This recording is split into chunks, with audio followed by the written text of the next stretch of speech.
Ekipe ya Arsenal ku cyifuzo cyitwa Mikel Arteta barimo barashaka uburyo baza kuba bongera imbaraga cyane cyane mu gice cyabo cy'ubusatirizi. Amazina atandukanye arimo nka Julian Alvarez ndetse na Victor Osimhen ni bamwe mu bakinnyi ba rutahizamu barimo bagenda bagarukwaho. Ngo uno mugabo rero arashingira ahanini ku kigendanye n'imbaraga nkeya bagaragaje ku kigendanye n'imidefandire muri pre-season. Murabizi ko buri match yose bakinnye byibura yarangiraga binjijwe igitego, akavuga ati rero mu rwego rwo kugira ngo twizere yuko turi buze kuba dufite ekipi ihagije kandi iri buze kuba competitive, tukaza kuba twakwitwara neza muri sezi igiye gutangira, dukeneye undi rutahizamu uri buze kongera imbaraga mu gice cyacu, agahanganira umwanya na Victor Gyökeres ndetse byaba na ngombwa bose bakazajya bakina, ariko twizeye neza ko turi buze kubona ibitego. So reka mbanze mbaye ikaze, nshimiye cyane mwese mwamaze gukanda subscribe hano kuri Game Sports Hub, n'abatarayikanda ariko mbabwire ngo iki ni cyo gihe cyiza cyo kugira ngo ukande subscribe, ubundi tujye tubana mu biganiro byacu bya buri munsi. Ukanda like kuri ino video, ujya muri comment section y'igitekerezo cyawe.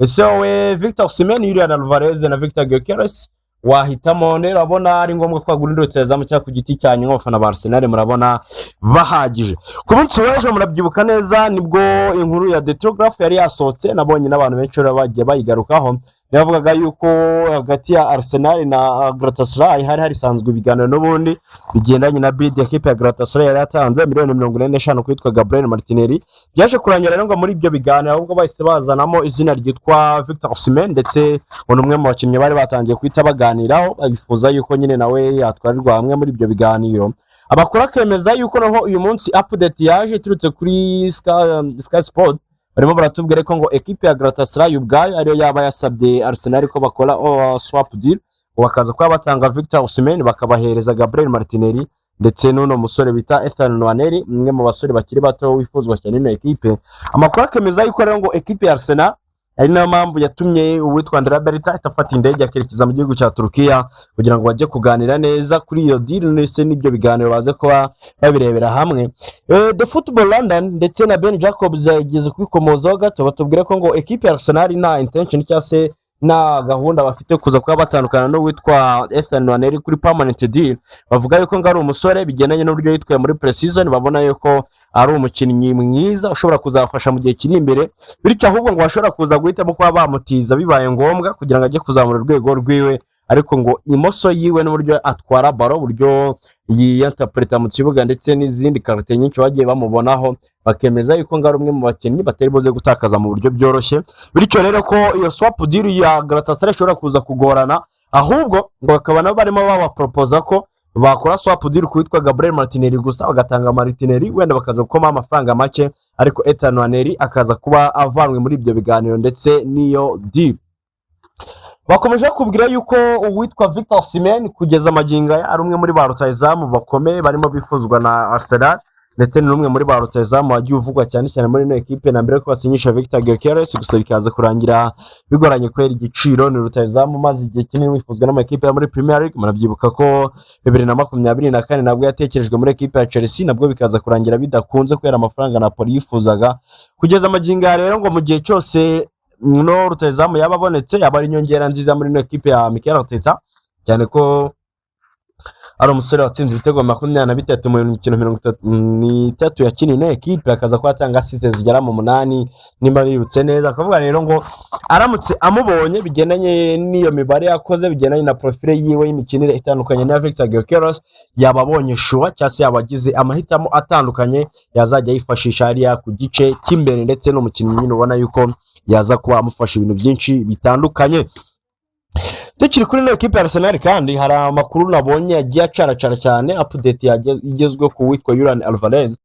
Timu Tokirimo yatubwira yuko witwa Julian Alvarez na Diego Simeone ku munsi w'ejo bagiranye inama, bagiranye ikiganiro nyuma y'imyitozo hariya i Madrid. Uwitwa Julian Alvarez arimo abwira no mwene wabo w'umunyargentine n'ubundi Diego Simeone, umutoza wa Atletico Madrid, amubwira icyifuzo kiwe cyo kuba yava muri ino ekipe. Abwira ati ngegeye cyanjye cyo kuba hano ndatekereza ko icyo ari cyo gihe cyiza cyo kugira ngo dusezeraneho, igihe cyanjye kirangire mu ndeke nigendere, kuko ibyo nagombaga gutanga byose muri ino ekipe ya Atletico Madrid narabitanze, ndetse n'ibyo nanjye nifuza cyangwa se nayifuzagaho navuga ko yabimaye, ariko nicyo gihe kugira ngo nanjye mu ndeke njye kwitangirira chapitre nshyashya y'ubuzima bwanjye. Gusa ngo uwitwa Diego Simeone yamubwiye yuko ngo atari ufite ijambo rya nyuma ndetse ngo bigendanye n'icyifuzo n'igitekerezo cya cyuno CEO wabo muramuzi cyane bamwita Miguel Hermagil akavuga yuko ngo bitari buze gukunda kuno Angel yaza kwamurekura ahubwo ko ngo yifuza kuza kuba yamugumana ariko aramubwira ati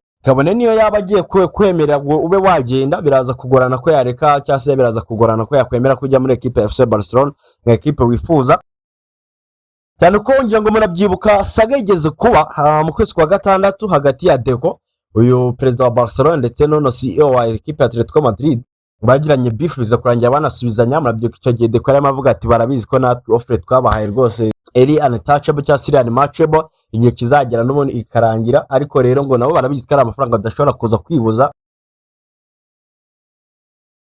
murabyibuka rero ko uyu Miguel yaje kwita aza musubiza yarakara amubwira ati rero natwe igisubizo twabahaye ntabwo gikuka nubwo twiteze kwisubiraho nyine ntabwo tuzigera tubagurisha umukinnyi wacu Julian Alvarez muri Atletico Madrid amakuru ya Team Talk kuko arimo asohoka bitubwira bari kukubwira yuko ngo ni umwe mu bakinnyi batekereza yuko bari buze kubafashisha cyane iyo bakeneye uri buze kubagira byinshi abafasha cyane cyane muri no equipe yabo ari namo batifuza kuza kuba bamurekura ariko nanone bigendanye n'icyifuzo cyo witwa Julian Alvarez cyo gusohoka barimo batekereza nacyo bagasanga ashobora kuza kuba atari wa mukinnyi ufite kubafaringa ibyo bakeneye byose cyangwa se utari buze kuba service ibakwiriye koko batangiye gutekereza uburyo kuza kuba bamurekura akigendera ariko nanone ntajya muri equipe ya FC Barcelona kuko Atletico Madrid kuva na mbere yo nyine ntabwo yifuza kugurisha muri Barcelona nubwo bwose no mukinnyi we yifuza kujya muri Barcelona aho ni naho rero ahita hazamukiramo icyifuzo cyangwa se igitekerezo cy'uwitwa Andrea Berta cyo kwa yabona uno mukinnyi temutse bakakubwira ngo Andrea Berta of the former executive Atletico executive remain in contact with Gil Magini and he has been speaking to him through the situation cyasati Andrea Berta wahoze unakora ino equipe ya Atletico Madrid n'ubundi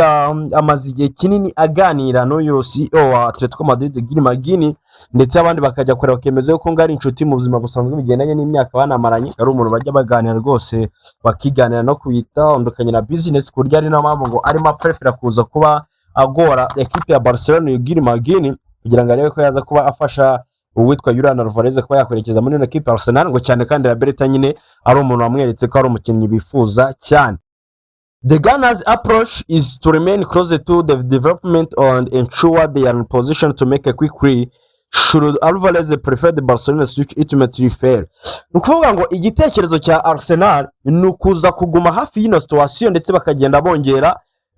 ibyo twubaka making sure yuko koko bari muri position nziza yuko igihe cyose uwitwa Julian Alvarez azashyira agapira hasi akabona yuko icyifuzo cyo kujya muri Barcelona kimaze gufailinga bazaba bari hafi kugira ngo bahite binjira muri association barebe ko baza gutwara uyu rutazamu w'umunyargentine y'imyaka 26 naye bakaba bamwerekeza Emirates akaba hajya gukomereza kariyeri yiwe. Amakuru rero ubu ngubu arimo asohoka akemeza yuko bigendanye n'umubano ngo uri hagati y'uyu Miguel Gil Magin CEO wa Atletico Madrid ndetse na Andrea Berta bakavuga ko ngo yaba ari nayo mpamvu barimo bagenda bakomeza kugorana kugira ngo no musore ataza kuba yerekeza muri no equipe kandi noneho igitangazamakuru bita AS nicyo mu gihugu cya Espagne bakakubwira ko ngo equipe ya Atletico Madrid iteguye kuza kwikaturaho miliyoni 38 ku mafaranga yari yasabye ku witwa Julian Alvarez ukavuga ngo rero hagati ya miliyoni 112 ndetse na miliyoni 125